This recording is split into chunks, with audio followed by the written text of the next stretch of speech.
Must be casualties from that toxin.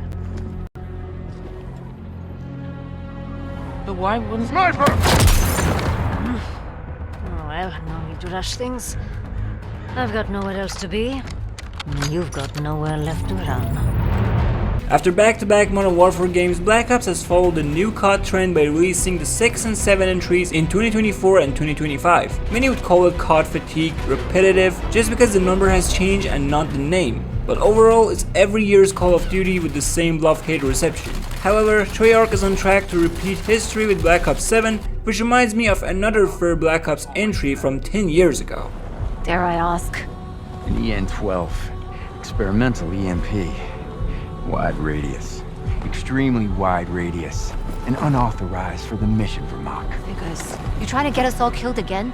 Call of Duty's stories are known for their bold characters, and the Black Ops series has introduced many of them to make memorable cutscenes and indelible missions. Mason, Hudson, Woods, and Russell Adler of the recent titles are only a few, but the bittersweet moment of Black Ops 7 is when you see Raul Menendez return in trailers and then play the campaign to witness the butchering of what you once loved with the legend that is Black Ops 2.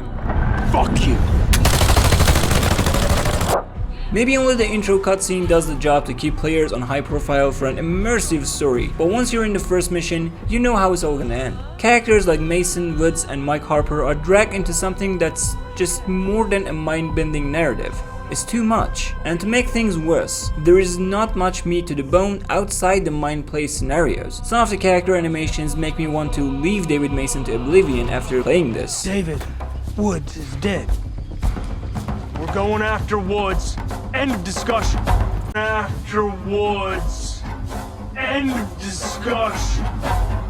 And the story itself doesn't work for him. Maybe there's only one chapter where you get to see more references to David's childhood, which is absolutely ruined by keeping you busy killing zombies instead of watching the wholesome show. So if Vanguard and Modern Warfare 3 set the bar on the floor, it's safe to say that Black Ops 7 campaign has brought the golden shovel.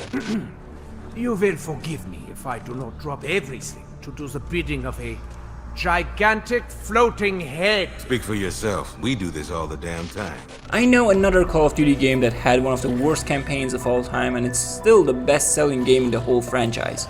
Black Ops 3. The reason for that game's success was zombies, of course, and multiplayer, which are the thick pillars of this year's Call of Duty. Black Ops 7's launch zombies map grabs the ball and scores a 3-pointer right from the start. The aura we were looking for in the previous Call of Duty games is here, and the main Easter egg quest is such an incredible journey, and the boss fight is harder than any you have ever encountered in modern zombies. The cherry on top in Black Ops 7 Zombies is the introduction of Old Tessie and Ted, the Wonder Vehicle that you travel the map and beat the boss with, and well, a returning metal part from Black Ops 2 that we knew and loved.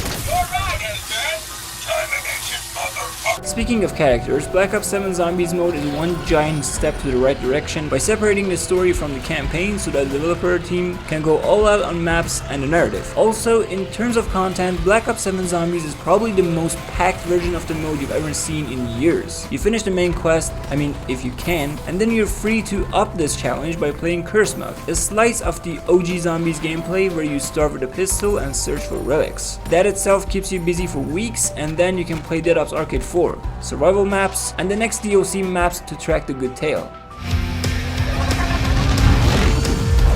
Call of Duty Black Ops 3 also had a good multiplayer mode, and so does Black Ops 7. Wall jump is the only new movement mechanic you see in the gameplay, plus a bunch of fixes and adjustments like no default tactical sprint, and overall slower gameplay movement speed. Black Ops 7 maps are very much reminiscent of the ones from Black Ops 3 and 4 with colorful Treyarch signature design and easy to learn 3-lane style. The gunplay feels good, and besides the account prestige, you can now prestige your weapon at hand as well, something that rewards you with a unique attachment so that your work isn't a waste by earning a boost that not everyone has. The elephant in the room for all Call of Duty multiplayer entertainers, however, is the addition of open matchmaking, where skill is minimally considered, and no disbanding of lobbies. This was such a great feature to have back ever since Call of Duty World War II, where I get to play with the same mates and foes I enjoyed the match with over and over again, and make friends and rivals along the way. Is Call of Duty back? If there is one thing I've learned ever since playing my first Call of Duty game, it's not that every title nails all 3 game modes. Some feature great story and mid-multiplayer or co-op,